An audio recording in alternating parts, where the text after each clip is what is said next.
2024 সালের মাধ্যমিক ও উচ্চ মাধ্যমিক পরীক্ষা ইতিমধ্যে সম্পূর্ণ হয়েছে। পরীক্ষার্থীদের এই মুহূর্তে একটাই চিন্তা, বিশেষ করে যাদের একটি অথবা দুটি পরীক্ষা একটু খারাপ মানের হয়েছে, তাদের এই মুহূর্তে এই চিন্তাটি রয়েছে যে তারা পরীক্ষাতে পাশ করবে। তো পরীক্ষাতে পাশ করতে হলে কত নাম্বার লাগবে সে বিষয়ে ইতিমধ্যে ভিডিও দিয়ে দিয়েছি চ্যানেলে। মাধ্যমিকের ক্ষেত্রে কত নাম্বার লাগবে, উচ্চ মাধ্যমিক পরীক্ষাতে পাশ করতে হলে তোমাদের প্রতিটি বিষয়ে কত নাম্বার পেতে হবে সেই নিয়ে ভিডিও চ্যানেলে রয়েছে, অবশ্যই চ্যানেলে ভিজিট করে সেই ভিডিওটি দেখে নিতে পারো। আজকের এই ভিডিওতে আলোচনা করব মাধ্যমিক বা উচ্চ মাধ্যমিক পরীক্ষাতে কোনো স্টুডেন্টের যদি কোনো একটি বা দুটি পরীক্ষা খারাপ হয়ে থাকে, সেক্ষেত্রে সেই বিষয়টিতে যদি তার 5 নাম্বারের থেকে একটু আধটু নাম্বার কম পায়, অর্থাৎ 5 নাম্বার থেকে 2 অথবা 1 নাম্বার কম পায়, তাহলে কি সেই স্টুডেন্টটি পাস করে যাবে? মাধ্যমিক ও উচ্চ মাধ্যমিক দুটো ক্ষেত্রেই বলছি।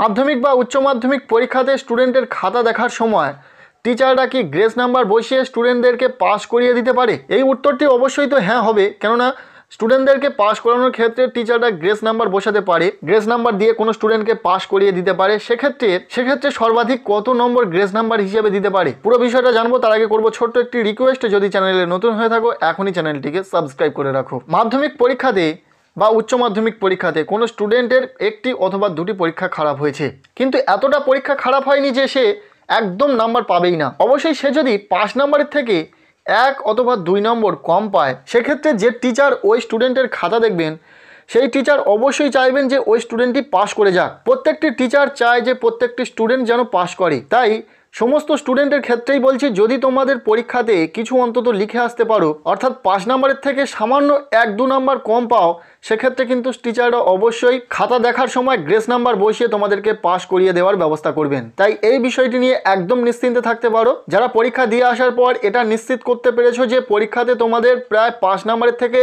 একটু নাম্বার কম পেতে পারো, 1 অথবা 2 নম্বর কম পেতে পারো, অথবা একদম 5 নাম্বারটুকুই উঠবে পরীক্ষাতে, তাহলে কিন্তু তোমরা নিশ্চিন্তে থাকতে পারো, অবশ্যই তোমরা পাস করে যাবে। আর যে সমস্ত ছাত্রছাত্রীরা ফাঁকা খাতা জমা দিয়ে এসেছো, সেই সমস্ত স্টুডেন্টদের ক্ষেত্রে কি এই পাস করানোর ব্যাপারটা কি সম্ভব? এটা তো সম্ভব নয়। তবে যারা কিছু অন্তত লিখে আসতে পেরেছো, এমসিকিউ টাইপ প্রশ্নগুলো অ্যাটেন্ড করতে পেরেছো, এর পাশাপাশি কিছু বড় প্রশ্ন তোমরা অ্যাটেন্ড করতে পেরেছো, সেক্ষেত্রে তোমরা অবশ্যই পাস করে যাবে, নিশ্চিন্তে থাকতে পারো। সো আজকের এই ভিডিওটি এতটুকুই। কেমন লাগলো ভিডিওটি অবশ্যই কমেন্টের মাধ্যমে জানাও। ভিডিওটি ভালো লেগে থাকলে লাইক করো, চ্যানেলে নতুন হয়ে থাকলে অবশ্যই চ্যানেলটিকে সাবস্ক্রাইব করে রাখো।